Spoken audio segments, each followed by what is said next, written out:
Hey guys, it's your girl, Kizzy Rock.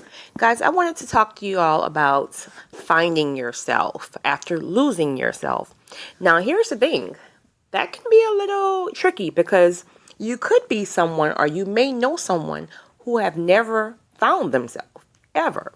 And then you can know someone or you could be a person who knew exactly who you were, confident in who you were, and maybe you entered a relationship or a marriage or something happened in your life where basically before you knew it, you lost yourself because you were too busy just catering to everybody else or making everybody else happy, and before you know it, you lost who you were.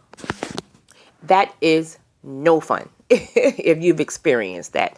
But it's okay. It's okay because you can find yourself again. You are resilient. All right. Well, first I'm going to talk about the individuals who have never found themselves. All right. So basically, guys, and again, my messages never relate to a lot of people. I typically try to gear towards individuals who came from a rough upbringing, any type of trauma, or just, a situation where it was not the ideal household, where it's a two-parent happy marriage, dog in the backyard, everything's wonderful and blissful type background. I like to converse with, I like to converse with everybody, but my message is kind of geared more towards the people who came from some type of trauma in their lives or just some issues in life that were not so pleasant. Well, anyway, as I stated, a lot of times, a lot of our issues stem in childhood. Now, mind you, when you're young and you're a child, a lot of your foundation is built then. So if your foundation was a rocky one or a cracked foundation or just pure hell, if we're going to be honest, I'm a realist, came from pure hell. Maybe you experienced some abuse, domestic violence, drugs in the home, alcoholism. The list can goes on for days and days and days and days. But again, your foundation starts in childhood. So basically, if you never had anyone there to make you feel safe, to tell you every day that you're beautiful or you're handsome or you're worthy or you can be anything in this world that you want to be, your foundation was never built. So then as you grow and then we start going to school, then we're being bullied or we're just trying to figure life out because again, we weren't taught it, so we're trying to figure it out on our own. So it's a good chance that we would start to sway to other people's opinions and other people's lifestyles because you're trying to fit in. You didn't fit in childhood, so you're trying to find somewhere to fit in. Let that be a gang, let that be just joining the other bullies, whatever it may be. The fact of the matter is, you are still trying to find yourself. And then what happens? Okay, we get in our early 20s or whatever, and then you get into your first relationship or your first marriage. And now, because you've never even established who you were because it was not instilled in you in childhood, now you're leaning more towards who that person wants you to be. So you're trying to seek your identity from your mate. And that is not their job. Your mate can tell you all day long, hey, you're beautiful, you're handsome, you're worthy. But you have to feel that from within. Because anything they tell you will go in one ear and go out the other. And before you know it, that's a job for them. And nobody have time to be trying to I'm sorry, I lost my train of thought. Nobody have time to keep trying to place into somebody their worth. Again, it should be still, and sadly it wasn't. It's not your fault. However, it is now your responsibility to start working on yourself within. You have to work on yourself. That's why it's important sometimes to stay single and stop hopping from relationship to relationship. Because if you've never known who you were, how do you even know who you are? Who are you? So a lot of times we struggle with knowing our own purpose and our own calling because we haven't taken the time out to really get to know who we are. What is the assignment that God has for you? What is that one thing that you love to do, that you do it effortlessly to the point that if you had to, you would do it for free. You do it like nobody else do it. Is it baking cakes? Is it baking cookies? Is it cutting hair? Is it doing hair? Is it giving advice? Is it What is it? It can be a number of things. Nothing's too big, nothing's too small. It is whatever it is that's in you, that you live and you breathe. And no matter how much you try to leave it, it comes back to you. And that doesn't have to mean that it's your career or your job. It's something in you. Each and every one of us have a calling and a purpose. But the thing about it is we can't get to it when we're so crowded with toxins. And that can be people, that can be things, that can be what we're doing, that can be our eating habits, that can be so much things. So once you get to a place where you get to a point where you are truly ready for blessings, or you ready to reach certain goals, and you're just tired of being stuck, it's like, man, listen, everything I do, nothing, no doors are opening. It seems like I'm going around in circles and circles and circles. Relationships are ending left to right.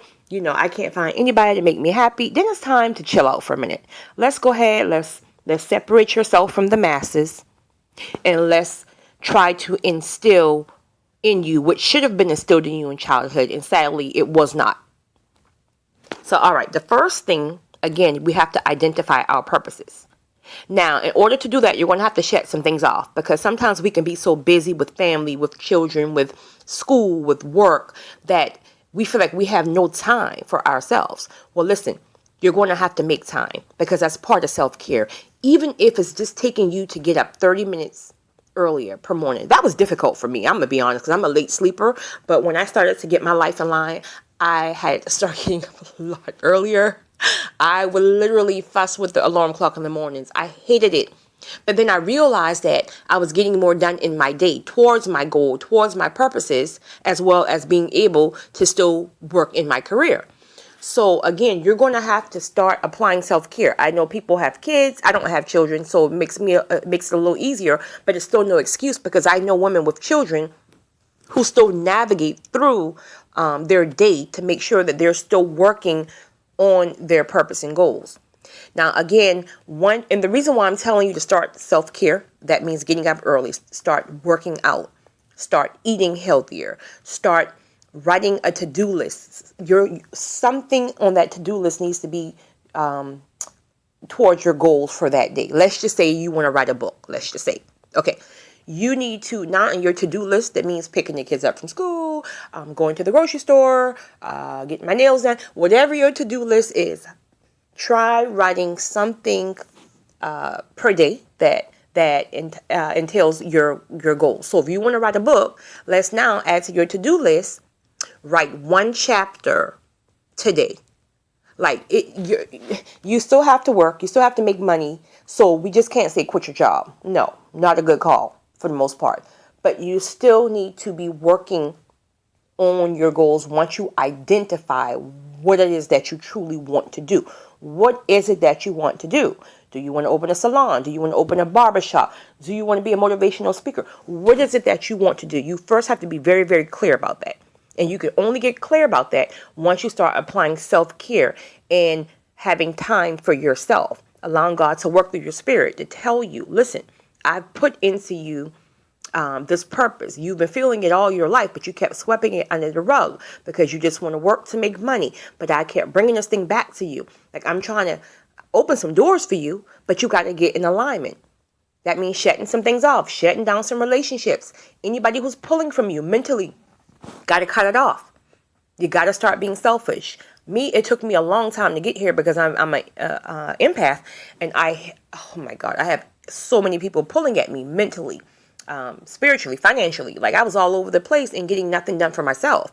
So once I got to a point that I know that I was determined to find myself, I was determined to conquer these goals, like, I realized I had to start self-care. Self-care can be counseling. Listen, in our community, counseling is not talked about much, but I'm going to tell you, don't let nobody fool you. Counseling is a great tool. The issue with counseling is they tell you what to do, but you have to do it. So you're going to be wasting your money, a lot of money, I might add, if you're just going there and every tool they give you, you're going home and not using the tools. You have to utilize the tools.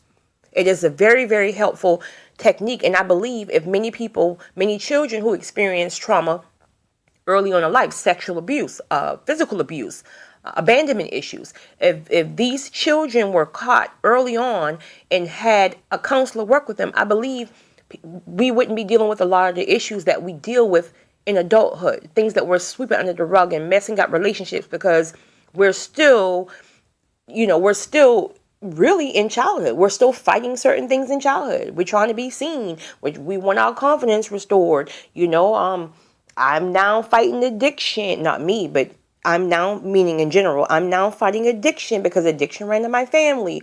Or I'm now beating on my wife because I saw my father beating on my mom. Like, all that stuff was unfair that we had to even witness that. Yes, it happened. Yes, it has probably shaped our characteristics and who we are now. But now we know. When you know better, you do better. So now it is not because you know that there's better now. It is your responsibility to start working on yourself. Again, that can be counseling. For me, the number one thing for me is taking it to God. Taking it to God and asking God to lead you and show you what it is that you need to be doing. Is it anger management? Is it counseling? Is it addiction programs? Is it fasting, meditating, praying? What it is that you need to be doing to help you conquer these demons in which you have gained from your early foundation that is still within you. These demons and spirits that needs to be released, conquered, not swept under the rug. So either which way, that's my whole thing in finding yourself. You gotta shed a lot of things down. You gotta get in isolation. It's gonna be a lonely season, but it's the only way you're going to get to know yourself. You got to get more spiritually connected. God will show you exactly who you are. He will restore your confidence because your confidence is going to come from when you start walking in your gift and your calling. Why? Because nobody can do your gift and your calling like you. That's your thing. So nobody can touch that. So you're going to feel like Superman because that's what you do so well. But we're not going to have a lot of confidence when we're out here doing something that's not for us. That's why you have a lot of people filled with jealousy. They're looking at the next person like, oh, she has this, he has this. Why is their life so great? Da, da, da, da, da. Because they're probably living in their gift and their calling. They're doing that well. And trust and believe, it ain't easy. It may look easy. They may make it look easy, but it's not easy. So the same way they put the work in, now it's your time. You can have all those things. You can have genuine happiness. Money and fame does not equate to success. Genuine happiness equates to success. Genuine happiness equates to success. That's my definition of success. Happiness, living your authentic purpose in your calling. Not money, not fame. All that stuff would be added, but that's not the purpose here. Next. So what about the individuals who knew exactly who they were very confident? They knew their worth, their purpose, their calling, and then they entered a marriage or a relationship where basically they loved the person so much that they allowed the person to basically change who they were. Not change your clothes, not change your hairstyle. Well, that could play a factor in it too. But change who you are internally.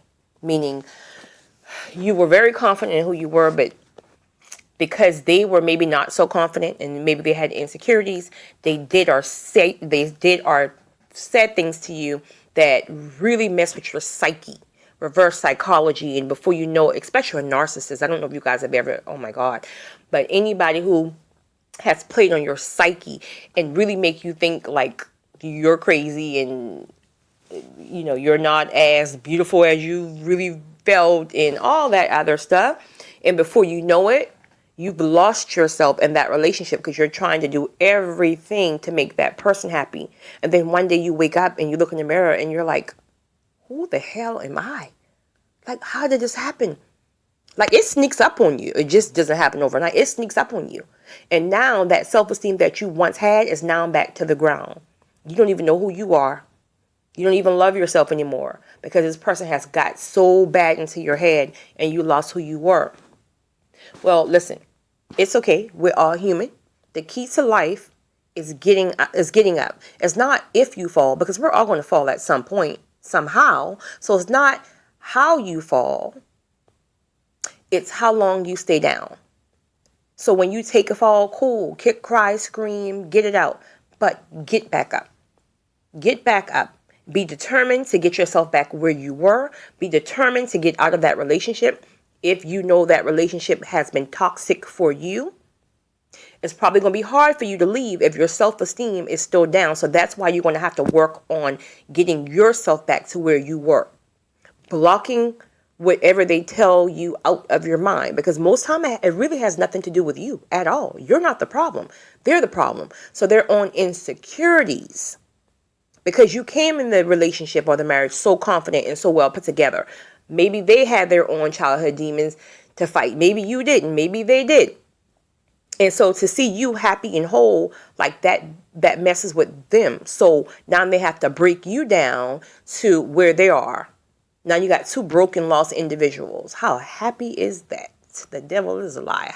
But but either which way, find yourself, start applying your self-care, start putting yourself first again.